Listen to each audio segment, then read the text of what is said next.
கர்த்தர் மற்றவருமாகிய இயேசு கிறிஸ்துவின் நாமத்தினாலே யாவருக்கும் வாழ்த்தலை தெரிவித்துக் கொள்கிறேன். இந்த லெந்து காலங்களிலும் அடிப்படை சத்தியங்களாக நாம் தியானிக்கும்படியாக எடுத்துக்கொண்ட தலைப்பு பாவம் என்றால் என்ன? பாவம் என்றால் என்ன என்று ஒரு கேள்வியை கேட்டால் அநேகம் பேர் அதை குறித்து சிந்திப்பதே இல்லை. நீதிமொழிகள் 14:9 மூடர் பாவத்தை குறித்து பரியாசம் பண்ணுகிறார்கள். இன்றைக்கு அநேகர் பாவம் புண்ணியம் என்பதெல்லாம் என்ன, இதெல்லாம் நாம சொல்லிக்கிட்டு இருக்க வேண்டியதுதான். ஆனால் எங்கும் அநியாயம் நடந்து கொண்டுதான் இருக்கிறது, கேட்பதற்கு யாரும் இல்லை என்று சொல்லிக் கொண்டிருக்கிறார்கள். மூடர் பாவத்தை குறித்து பரியாசம் பண்ணுகிறார்கள். பாவம் என்றால் என்ன என்ற ஒரு கேள்வியை கேட்டால் ஒவ்வொரு மதங்களிலும் ஒவ்வொரு நம்பிக்கைகளிலும் வித்தியாசமாக சொல்வார்கள். எல்லா மதங்களிலும் எல்லா மார்க்கங்களிலும் ஒரு குறிப்பிட்ட பட்டியல் உண்டு. இந்த பட்டியலில் உள்ளவைகளை செய்தால் அல்லது இதில் குறிப்பிட்டவைகளை செய்யாதிருந்தால் அதெல்லாம் பாவம். பசுவை அடித்தால் பாவம், காளையை அடித்தால் அது அவ்வளோ ஒன்றும் பாவம் இல்லை. மாட்டுக்கறி சாப்பிடலாம், ஆனால் பன்னிக்கறி சாப்பிடக்கூடாது. ஒவ்வொரு நம்பிக்கைகளிலும் பாவம் என்றால் என்ன என்பது குறித்து வித்தியாசங்கள் காணப்படுகிறது. சிலர் சொல்வார்கள் மனசாட்சியை மீறுவதுதான் பாவம். ஒரு சமயத்துல காட்டுக்குள்ளே அநேகரை கடத்தி சென்று கொலை செய்த ஒரு கொலைகாரனை ஒரு பத்திரிகையாளர் சந்தித்து பேட்டிக்கின்றார். 150 பேருக்கு மேலாக நீங்கள் கொண்டிருக்கிறீர்களே, உங்களுக்கு மனசாட்சி உறுத்தவில்லையா? நீங்கள் இத்தனை பேரை கொலை செய்துவிட்டு கொஞ்சம் கூட மனசாட்சி இல்லாமல் இருக்கிறீர்களே, எப்படி என்று கேட்டார். இவர்களெல்லாம் என்னை கொல்ல வந்தவர்கள், என்னை கொல்வதற்கு காட்டி கொடுத்தவர்கள். எனக்கு என்னுடைய உயிர் முக்கியம் அல்லவா? அவர்கள் என்னை கொல்லும் என்பதாக நான் அவர்களை கொன்று விட்டேன், இவ்வளவுதான். இதனால என்னுடைய மனசாட்சி என்னை கடிந்து கொள்வதே இல்லை என்று சொன்னான். நாம் இன்றைக்கு அநேகருடைய மனசாட்சி மழுங்கி போயிருக்கிறது.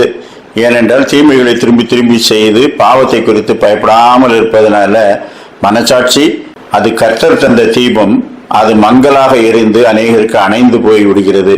எனவே மனசாட்சி தான் கடவுள் என்பதும் தவறு. அப்படியானால் ஒரு கிறிஸ்தவனுக்கு எதுதான் பாவம்? வேதாகமத்திலே நீதிமொழிகள் 24:9 சொல்லப்பட்டிருக்கிறது, தீய நோக்கம் பாவமாம். நாம் இருதயத்தில் தான் பாவம் தோன்றுகிறது. தீமையான எண்ணங்கள் எல்லாமே பாவம்தான். அதைத்தான் கர்த்தராகிய இயேசு கிறிஸ்துவும் சொல்லுகிறார். ஒரு ஸ்திரியை இச்சையோடு பார்க்கிற எவனும் தன் இருதயத்திலே அவளோடு உபச்சாரம் செய்தாயிற்று என்று சொல்லுகின்றார். அப்படியானால் இச்சையோடு பார்க்கும் போதே உன் மனது கரைப்பிடிந்து விடுகிறது, பாவம் உற்பத்தியாகி விடுகிறது. எனவே தீமையான எண்ணங்கள் இல்லாமல் இருக்க வேண்டும், மனதை அடக்கி ஆள வேண்டும். இரண்டாவது, கிறிஸ்தவனுக்கு எது பாவம்? தேவகுமாரனின் கட்டளைகளை மீறுவதுதான் பாவம். தேவகுமாரன் தம்முடைய சீசர்களை பார்த்து, நீங்கள் சகல ஜாதிகளையும் சீசராக்கி நான் உங்களுக்கு கட்டளையிட்ட யாவும் அவர்கள் கை கொள்ளும்படிக்கு அவர்களுக்கு உபதேசம் பண்ணுங்கள். நியாயப்பிரமாணத்தை உபதேசிக்க சொல்லவில்லை. தேவகுமாரன் எவைகளை எல்லாம் கட்டளையிட்டிருக்கிறாரோ அவைகளை உபதேசிக்க சொல்லுகிறார். அவைகளை மீறுகிறது பாவம். லூக்கா 9:35 இவர் என்னுடைய நேசகுமாரன், இவருக்கு செவி கொடுங்கள் என்று வானத்திலிருந்து சத்தம் உண்டாயிற்று. அந்த சத்தம் உண்டாகும் போது இயேசு ஒருவரே காணப்பட்டார். அப்படியானால் மோசே கொடுத்த நியாயப்பிரமாணத்தையும் எலியா தந்த தீர்க்கதரிசன ஆகமங்களையும் நீங்கள் பின்பற்ற வேண்டிய அவசியம் இல்லை. இவர் என்னுடைய நேசகுமாரன், இவருக்கு செவி கொடுங்கள் என்று பிதா சொல்லிவிட்டார். தேவகுமாரனின் வார்த்தைகளை மீறுவதுதான் பாவம். அதற்கு கட்டுப்பட்டு நடக்கும்போது நாம் பாவம் செய்யாதிருக்கிறோம். யோவான் 12:48 ஆண்டவர் சொல்கிறார், என்னை தள்ளி என் வார்த்தைகளை ஏற்றுக்கொள்ளாதவனை நியாயம் தீர்க்கிறது ஒன்று இருக்கிறது. நான் சொன்ன வசனமே அவனை கடைசி நாளில் நியாயம் தீர்க்கும். நான் சில குறிப்பிட்ட பிரமாணங்களின்படிதான் வாழ்ந்தேன், அதிலே சொல்லப்பட்ட நியதிகளின்படிதான் வாழ்ந்தேன். எனவே நான் மோட்சத்துக்கு செல்வேன் என்று சொல்லிக் கொண்டிருப்பவர்கள் எல்லாரையும் நியாயம் தீர்க்கப் போவது எது தெரியுமா? தேவகுமாரனுடைய வார்த்தை தான். அந்த வார்த்தைகளின்படி செய்திருக்கிறீர்களா இல்லையா? அதை மீறுகிற எவனும் அதன்படியே தண்டிக்கப்படுவான்.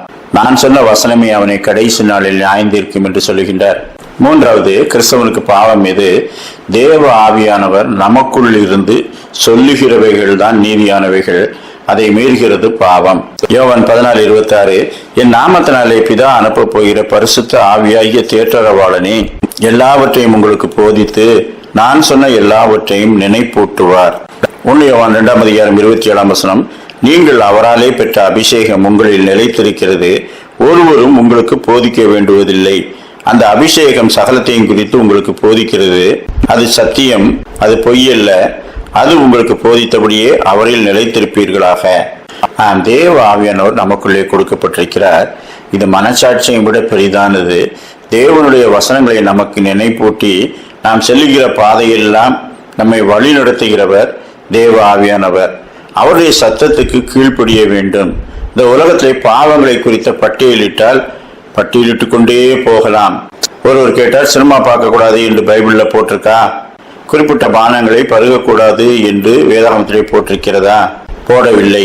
தீமையான படங்களை பார்ப்பது பாவம் என்று போட்டிருக்கிறதா என்றால் போடப்படவில்லை. இவைகளெல்லாம் தீமையானவைகள் என்று உங்களுக்குள்ளே நீங்கள் பெற்றுக்கொண்டிருக்கிற தேவ ஆவியானவர் அறிவுறுத்துகிறாரா இல்லையா? ஆம், தீமையை தீமை என்று அவர் சொல்லுகின்றார். அவருடைய சத்தத்துக்கு கீழ்ப்படிய வேண்டும். அதை மீறுகிறது பாவம். அதுதான் கிறிஸ்தவன் பாவத்துக்கு விலகி காத்துக்கொள்வது என்பது. கடைசியாக, பொல்லாங்காய் தோன்றுகிற எல்லாவற்றையும் விட்டு விலகுங்கள். நீங்கள் தீமையாய் தோன்றுகிற எல்லாவற்றையும் விட்டு விலக வேண்டும். வீட்டிற்கு மாலை பொழுதிலே வந்து கொண்டிருக்கிறீர்கள்.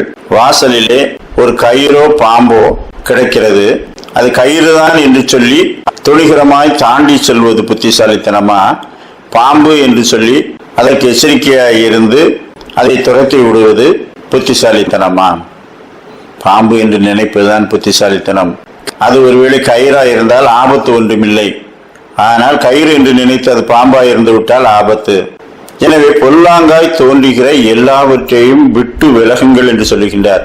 எனவே பாவத்தை குறித்து நாம் கண்டித்து உணர்த்தப்படுகிறோம், எச்சரிக்கப்படுகிறோம். பாவத்திற்கு பரிகாரம் தான் என்ன? இந்த உலகத்திலே தன்னைத்தானே தண்டித்துக் கொள்வது, குறிப்பிட்ட பூஜை புனஸ்காரங்களை செய்வது, குறிப்பிட்ட நதிகளிலே ஸ்நானம் பண்ணுவது, குறிப்பிட்ட வழிபாடுகளை செய்வது, இப்படியெல்லாம் பல காரியங்களை தாங்களாகவே மனுஷர்கள் நினைத்துக் கொண்டிருக்கின்றார்கள். ஆனால் பாவத்திற்கு பரிகாரம் என்ன? தேவகுமாரன் ஒருவரையே பற்றி கொண்டு அவரிடத்திலே பாவ மன்னிப்பாகிய ரட்சிப்பை பெற்றுக் கொள்வது மட்டும்தான்.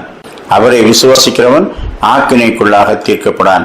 நம்முடைய பாவங்களை நாம் அறிக்கையிட்டால் பாவங்களை நமக்கு மன்னித்து எல்லா அநியாயத்தை நீக்கி நம்மை சுத்திகரிப்பதற்கு அவர் உண்மையும் நீதியுள்ளவராய் இருக்கிறார். எனவே பாவத்தை குறித்து பார்த்தோம். அதற்கு பரிகாரமாக நானே வழியும் சத்தியமும் ஜீவனுமாய் இருக்கிறேன் என்று சொன்ன தேவகுமாரனை பிடித்து கொண்டு அவரிடத்திலே பாவ அறிக்கையை செய்து விட்டு பரத்திலிருந்து ஊற்றப்படும் அந்த பாவ மன்னிப்பின் சந்தோஷத்தை பெற்றுக்கொள்வது, அதுதான் பாவத்திற்கு பரிகாரம்.